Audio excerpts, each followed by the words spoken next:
Good morning दोस्तों, मैं संजीव पोसवाल आप लोगों का अपने आपके सबके यूट्यूब चैनल चहेते YouTube channel the learning Adda में एक बार फिर से स्वागत करते हैं। अपकमिंग एग्ज़ाम आ रहे हैं, बहुत सारी वैकेंसीज आने वाली हैं। 2027 में तो इलेक्शन ही है यूपी में, तो आप लोगों को पता है कि 26 और 25 भरमार रहने वाली है 26 में 2026।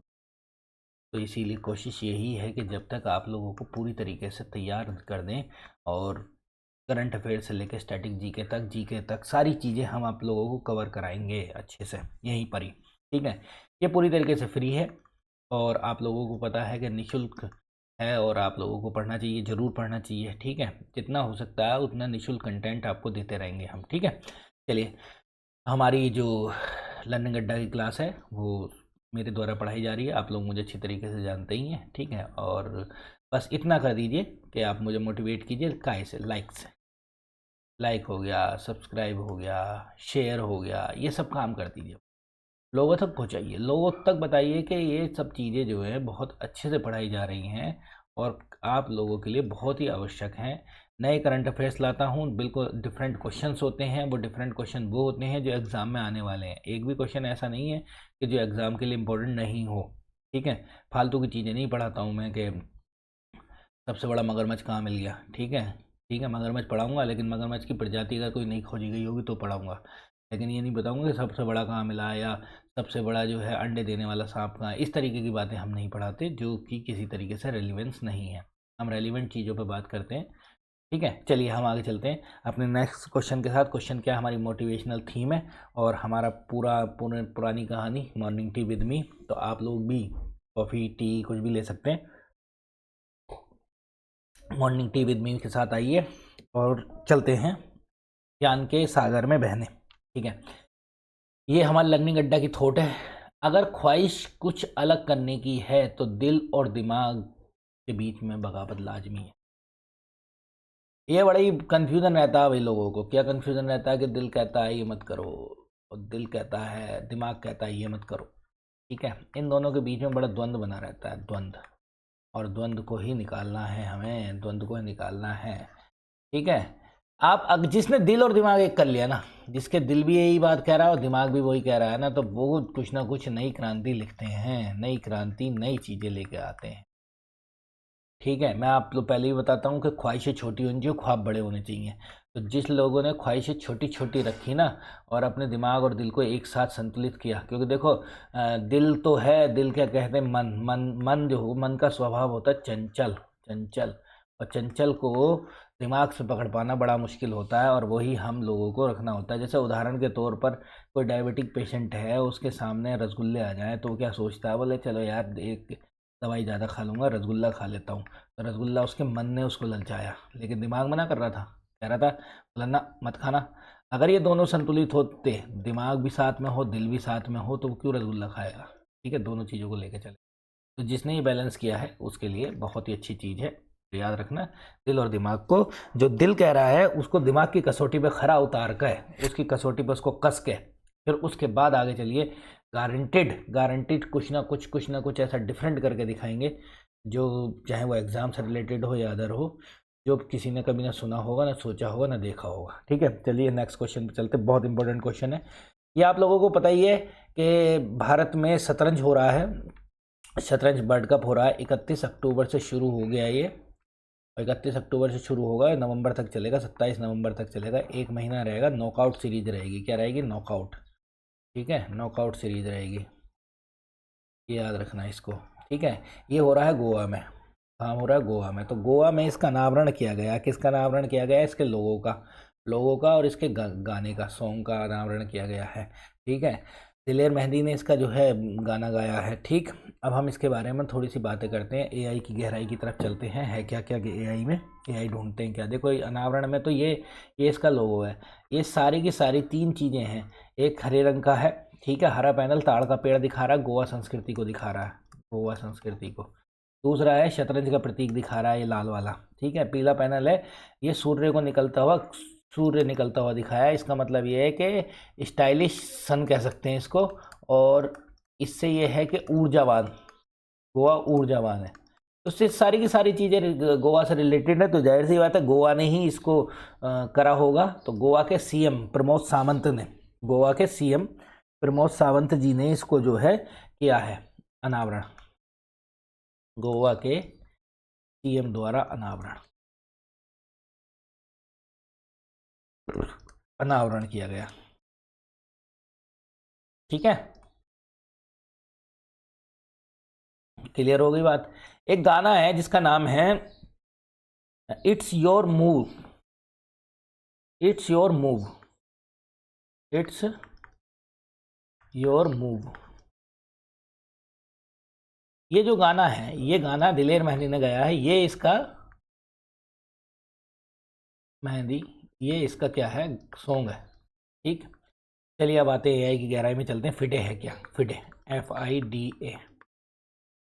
फिडे, फिडे क्या है, विश्व शतरंज,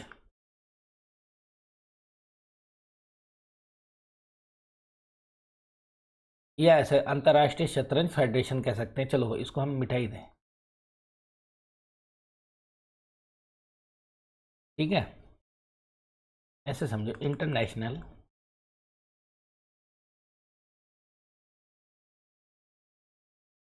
चेस फेडरेशन, ये है। ठीक, इसकी स्थापना कब हुई, 1924 में हुई। और हेडक्वार्टर कौन बताएगा, हेडक्वार्टर लुजोन, याद रखेंगे, लुजोन स्विस में। मैंने कई बार आप लोगों को पढ़ा भी चुका हूँ इसके बारे में। लुजोन स्विस में है, स्विट्जरलैंड में। ठीक, आदर्श वाक्य, हम सब एक परिवार है।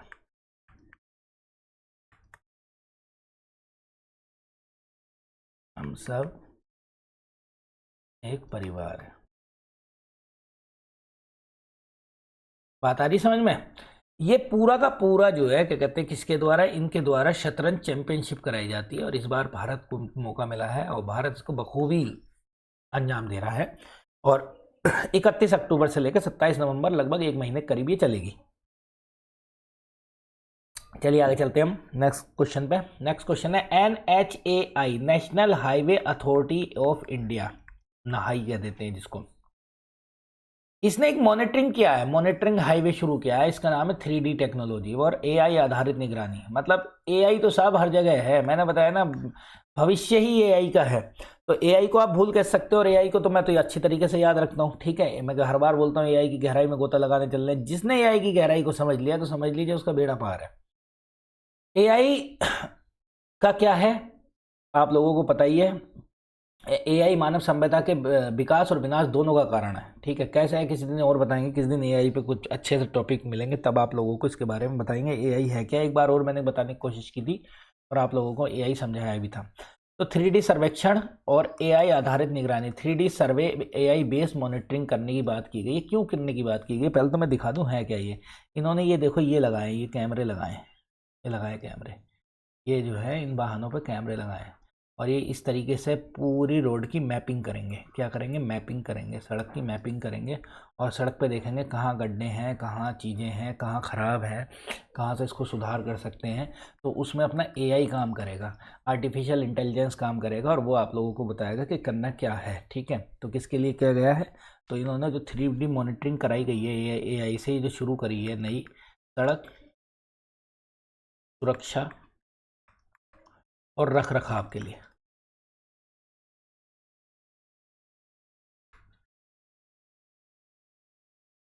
की गई।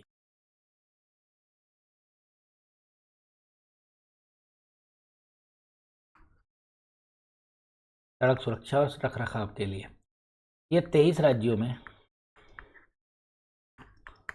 शुरू की गई है। 3 डायमेंशन है। 3 डायमेंशन का मतलब त्रिविमीय। त्रिविमीय क्या होता है, 3 तरफ से 3 दिशाओं वाला, ऐसा समझ लीजिए 3 दिशाओं वाला 3D है ये। 3D AI से जुड़ी हुई।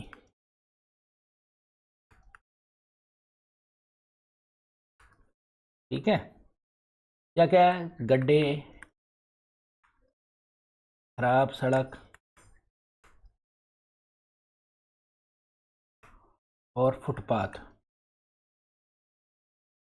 से संबंधित चीज़ों को देखेंगे, कहाँ पर समस्या है, कहाँ पर समस्या नहीं। ठीक है, ये इसलिए शुरू किया गया है। नेक्स्ट, केरल ने किस तारीख तक भारत को अब पहला अत्यंत गरीबी मुक्त राज्य घोषित किया जाएगा? केरल का अत्यंत गरीबी मुक्त। देखो ये जो केरल की सरकार आई थी जिसमें वामपंथी सरकार आई, वामपंथी सरकार क्या होती है मैंने कल भी बताया था आपको, वामपंथी होते हैं कम्युनिस्ट।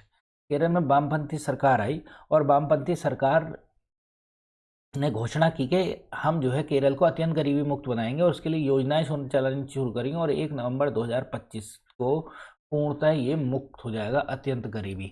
आपको भी पता है सबसे ज़्यादा साक्षरता दर भी यहीं पर है, सबसे ज़्यादा पढ़े लिखे लोग भी यहीं हैं। ठीक है, चलिए हम आगे चलते हैं, इसके बारे में कुछ बातें बताते हैं आपको। देखो 2021 में सीएम बने पिनराई विजयन।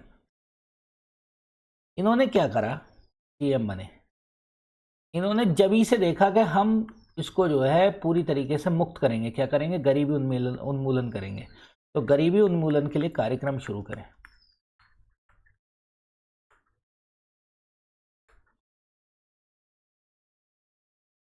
कार्यक्रम शुरू,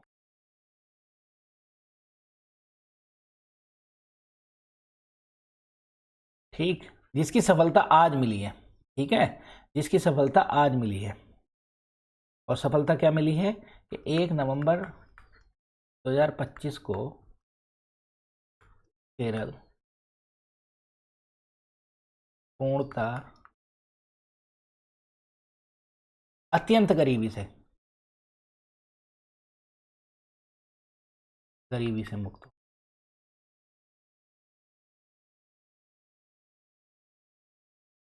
अच्छा, कुछ बातें और बता देते हैं, एआई की गहराई में चलते हैं। देखो एक जिला है यहाँ पर पलक्कड़,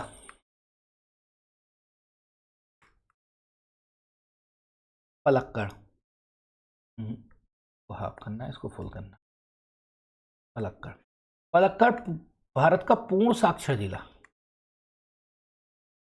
अगर एक भी आदमी ऐसा नहीं है जो पढ़ा लिखा ना हो, साक्षर जिला घोषित है। ठीक, अच्छा क्वेश्चन ये आता है, चलिए थोड़ा सा, कि सबसे ज़्यादा साक्षरता कहाँ केरल में है, आप लोगों को पता है, मुझे पता है, लेकिन अगर ये क्वेश्चन आने लगे दूसरे नंबर पर कौन सा, तो कोड याद रखेंगे, मेरा बनाया हुआ कोड है कम गम, तो कहाँ से, तो केरल है, वहाँ से मिजोरम, कहाँ से, गोवा। ठीक है, और वहाँ से है मणिपुर। तो ये 4 राज्य आप याद रखें, 4 में 2 तो याद ही रख लीजिए कि पहले नंबर पर कौन है, दूसरे पे केरल में कोचीन पड़ता है। कोचीन को अरब सागर की रानी कहते हैं।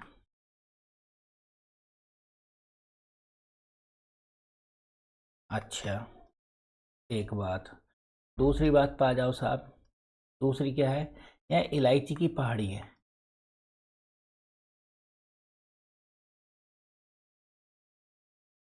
तीसरी बात, यहाँ की जो सबसे ऊंची चोटी है अनाईमुडी है, अनाईमुडी।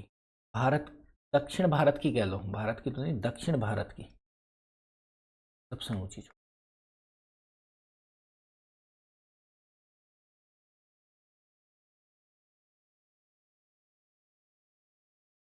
कमेंट सेक्शन में बताना कि भारत की सबसे वो सॉरी केरल की सबसे ऊंची चोटी कौन सी है। ठीक है,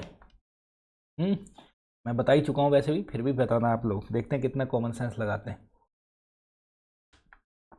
ठीक है, आंध्र प्रदेश के मुख्यमंत्री, देखो सीएम बड़े अच्छे अच्छे काम कर रहे हैं। ये दक्षिण भारत के जो सीएम है ना, रियलिटी बताऊं, इनमें बड़ी आत्मीयता है, ये लोगों से बहुत तगड़े, बहुत ज़्यादा जुड़ाव रहता है। याद करो आपको, एक जयललिता जी थी, और जब वो क्या कहते हैं एक्सपायर हुई थी, तो कितने लोगों की भीड़ थी वहाँ पर।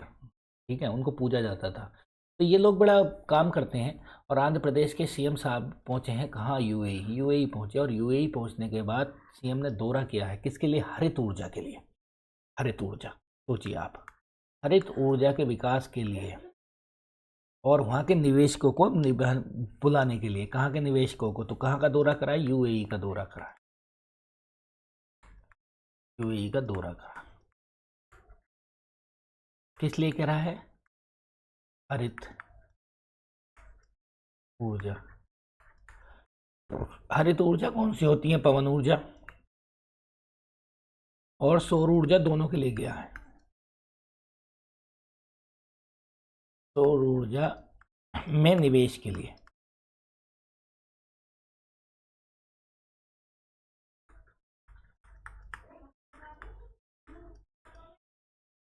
मतलब सबको यहाँ पर जितने भी लोग हैं उनका निवेश करवा रहे हैं, ठीक है। और क्या करा है?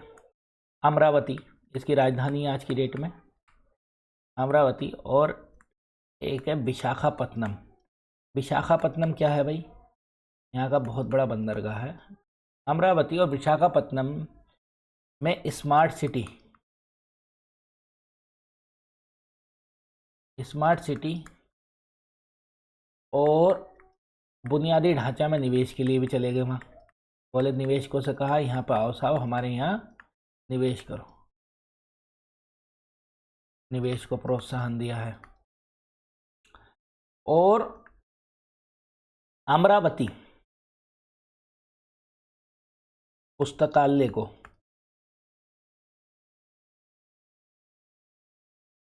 तो 100 करोड़ का निवेश मिला है। कितनी बात है?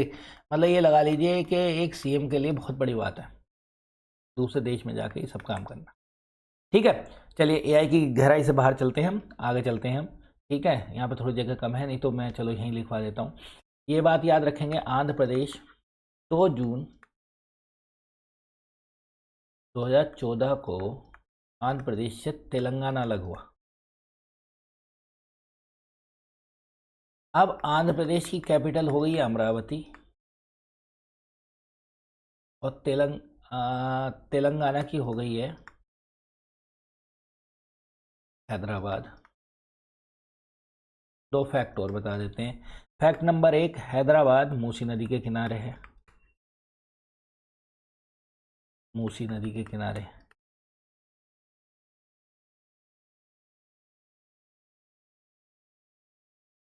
नंबर 2 बात, अमरावती में बौद्ध स्तूप मिला है।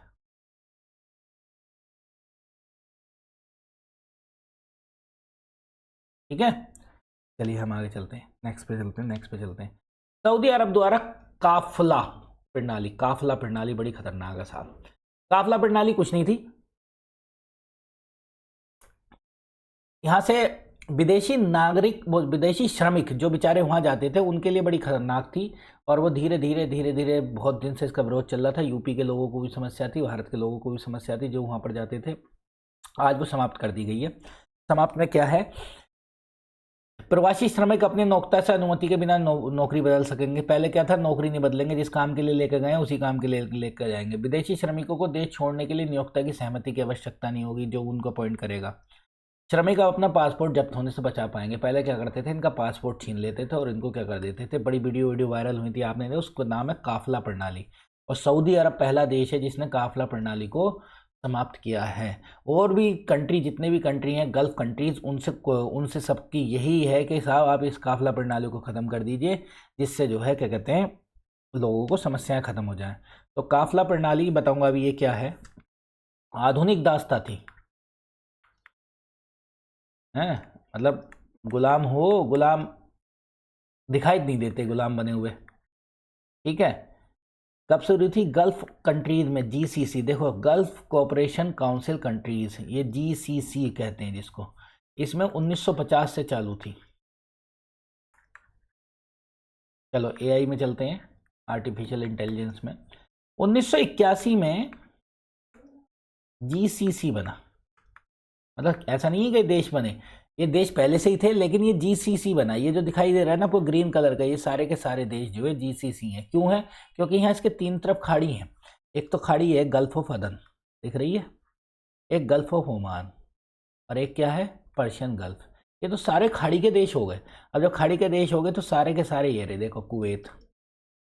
याद रखना, एशिया का, ओ सॉरी, पश्चिमी एशिया का, वेस्ट एशिया का सबसे नगरीकृत देश है ये, याद रखेंगे। Kuwait, Bahrain, Qatar, UAE, Oman, Saudi Arabia, ये सारे के सारे गल्फ कंट्रीज हैं, जीसीसी में आते हैं। अब जीसीसी में आते हैं तो ये पहला देश बन गया है। अच्छा, सबसे बड़ा भी सऊदी अरब है, देखो पूरा एरिया इसी का है, बाकी तो छोटे छोटे हैं। तो ये सऊदी अरब है। अब ये सऊदी अरब सबसे बड़ा भी है, तो इसका मतलब ये है कि जब सऊदी अरब ने ये जो है क्या कहते हैं ठान ली कि हम जो है क्या कहते हैं नहीं मतलब हमने काफिला प्रणाली खत्म की, तो सबको खत्म करनी पड़ेगी। ये एक देश दिखाई दे रहा है आप लोगों को जो गल्फ कंट्रीज का में तो है लेकिन सदस्य नहीं है। इसका कमेंट सेक्शन में नाम बताना, देखते हैं कौन बताता है। सदस्य नहीं है, ये क्वेश्चन आता है कि जीसीसी का इनमें से कौन सा मेंबर नहीं है। तो अब इतने सारे तो मैंने बता दिए, कुवैत, कतर और ये।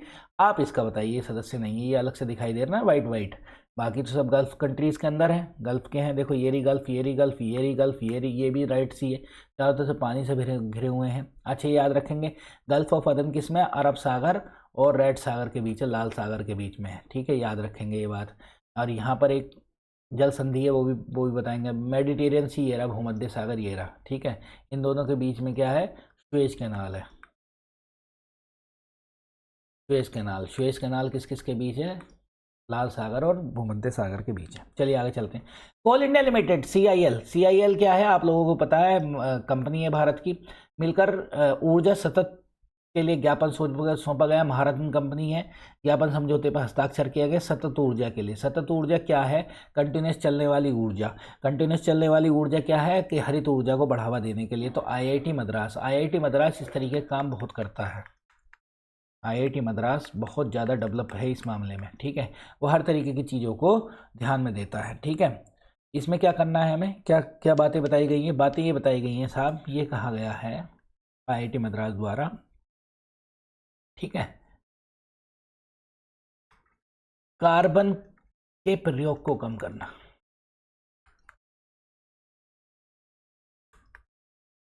क्यों? क्योंकि हमने टारगेट बनाया है 2070 तक भारत पूर्णतः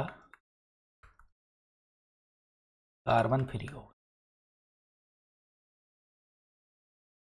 ठीक है, बात आ रही समझ में? तो ये सारी चीज़ें इसमें करनी है आईआईटी मद्रास और इसके बीच में। सतत ऊर्जा का मतलब है लगातार चलने वाली ऊर्जा। ज्ञापन पर हस्ताक्षर हुए। ठीक, नेक्स्ट पे जाइए। नीरज चोपड़ा को आप जानते ही हैं। क्या फेंकते हैं, भाला फेंक है इनकी, जेवलिन थ्रो।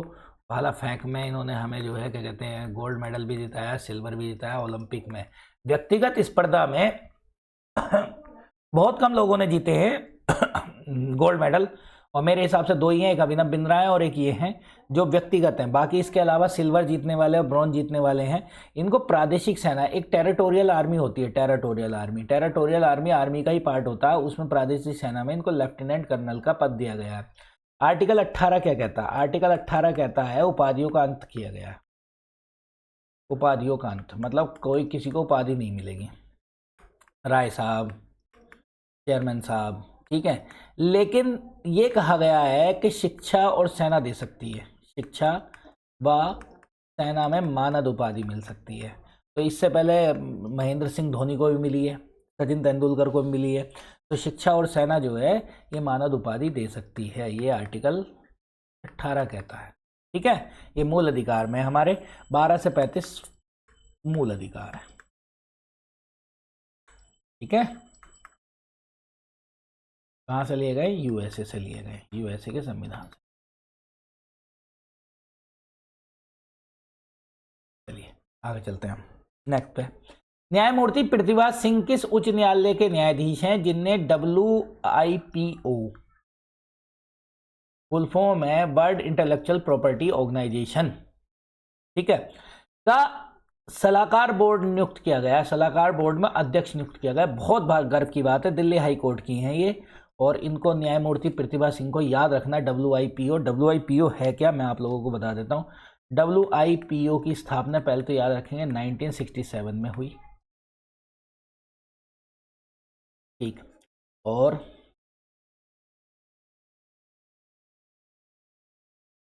कितने देश हैं, 193 कंट्री हैं, और हेडक्वार्टर जो है इसका कहाँ पर है, जिनेवा। और एक चीज़ और याद रखेंगे, यूएनओ की ब्रांच। ठीक, चलिए एआई में थोड़ा सा और अंदर डीपली जाते हैं, कलर चेंज करके, रंग बदलो, रंग बदल लिया। तो यह है विश्व बौद्धिक संपदा ऑर्गेनाइजेशन। इसको हिंदी में लिखना है तो हिंदी में लिख देना, संगठन। अच्छा, एक चीज़ और याद रखिए, इंग्लिश में कहेंगे वर्ल्ड इंटेलेक्चुअल प्रॉपर्टी ऑर्गेनाइजेशन। अच्छा, ये ही WIPO कह लो, हाँ, PO इंडेक्स निकालते हैं। इस बार कौन था? हमेशा स्विट्जरलैंड को ऊपर रखते हैं, ये नंबर 1 पर। भारत की शायद इस बार रैंक 42 थी, मतलब नवाचार के लिए, इनोवेशन के लिए, नवाचार में रैंक निकालते हैं, ये इनके मानक है। कौन कितना नवाचारी है, किसमें, दिमाग से, कौन कितना दिमाग से लड़ रहा है। ठीक है, ये किसकी संगठन की संस्था है? क्योंकि यूएनओ की ब्रांच है, तो एक आर्थिक सामाजिक परिषद है यूएनओ की, सबसे बड़ी, याद करो।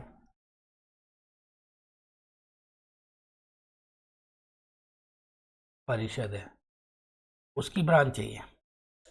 दूसरी चीज, चलो थोड़ी सी और गहराई में चले, चलो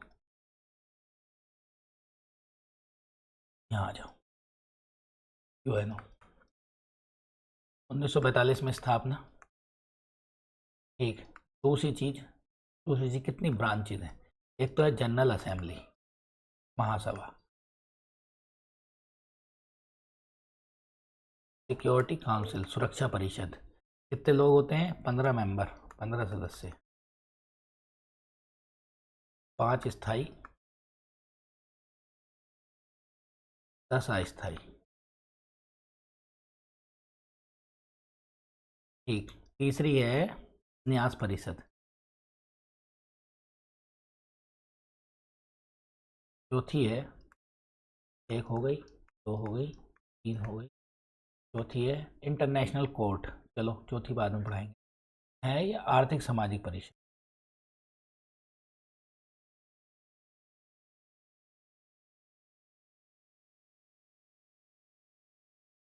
ठीक, इन सब का हेडक्वार्टर कहाँ है? न्यूयॉर्क।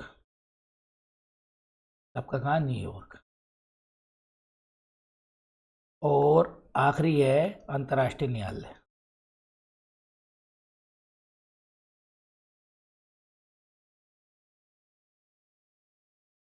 कितने जज हैं? 15 जज, 9 साल के लिए।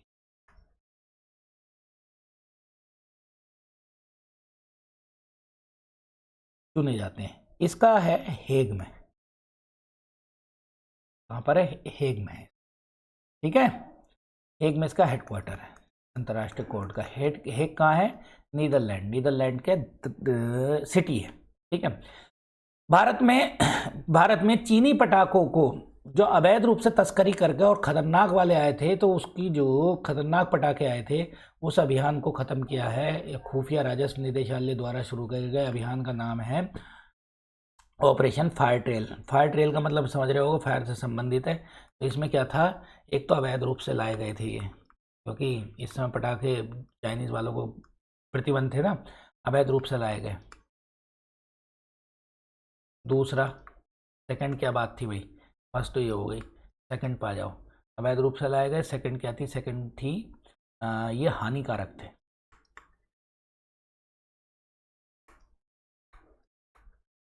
हानिकारक पटाखे। ठीक है, चलिए आगे चलते हैं हम नेक्स्ट क्वेश्चन पे। उत्तर प्रदेश के किस शहर ने नौवे, तो देखिए याद कीजिए, नौवे दीपोत्सव चल रहा है। दीपोत्सव कब मनाया जाता है?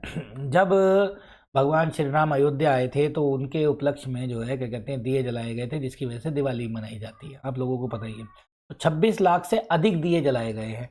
और कहाँ पहुँच गए? गिनीज वर्ल्ड रिकॉर्ड बनाया। भाई देखो, यूपी की एक क्वालिटी है, यूपी कुछ करा, अगर पेड़ भी लगाना खड़ा हो जाएगा ना, गिनीज बुक वर्ल्ड रिकॉर्ड तो अपना आप बन जाएगा। क्यों बन जाएगा? क्योंकि लोग इतने ठीक है, तो हमने इतने दीपोत्सव में 26 लाख दिए जलाए, तो 26 लाख दिए जलाने की वजह से हम कहाँ पहुँच गए? गिनीज उसमें पहुँच गए। और ये कहाँ पर हुआ? अयोध्या। अयोध्या तो जानते ही हैं कहाँ पर है, यूपी में है। श्री राम जी का मंदिर बना हुआ है यहाँ पर। ठीक है, चलिए देखते हैं क्या है हमारा। ये देखिए ये इतने थे, दिख रहे हैं आपको, अयोध्या नगरी में इतने। और अयोध्या किस नदी के किनारे? सरयू, याद रखेंगे, सरयू नदी के किनारे किनारे। अच्छा, ये योगी जी ने, हमारे मुख्यमंत्री जी ने क्या लिए हैं? ये Guinness book of world record लिया है, ठीक है। तो ये मिला है इनको इस चीज़ के लिए। चलिए आगे चलते हैं हम नेक्स्ट पे। बहुत बहुत धन्यवाद आपका, आपने जो है क्या कहते हैं मुझे सुना और मेरी बात को सुना। तो आप इसको लाइक कर दीजिए, सब्सक्राइब कर दीजिए और लोगों तक पहुंचाइए, ठीक है। बहुत बहुत धन्यवाद आपका, ठीक है। आपका दिन शुभ हो।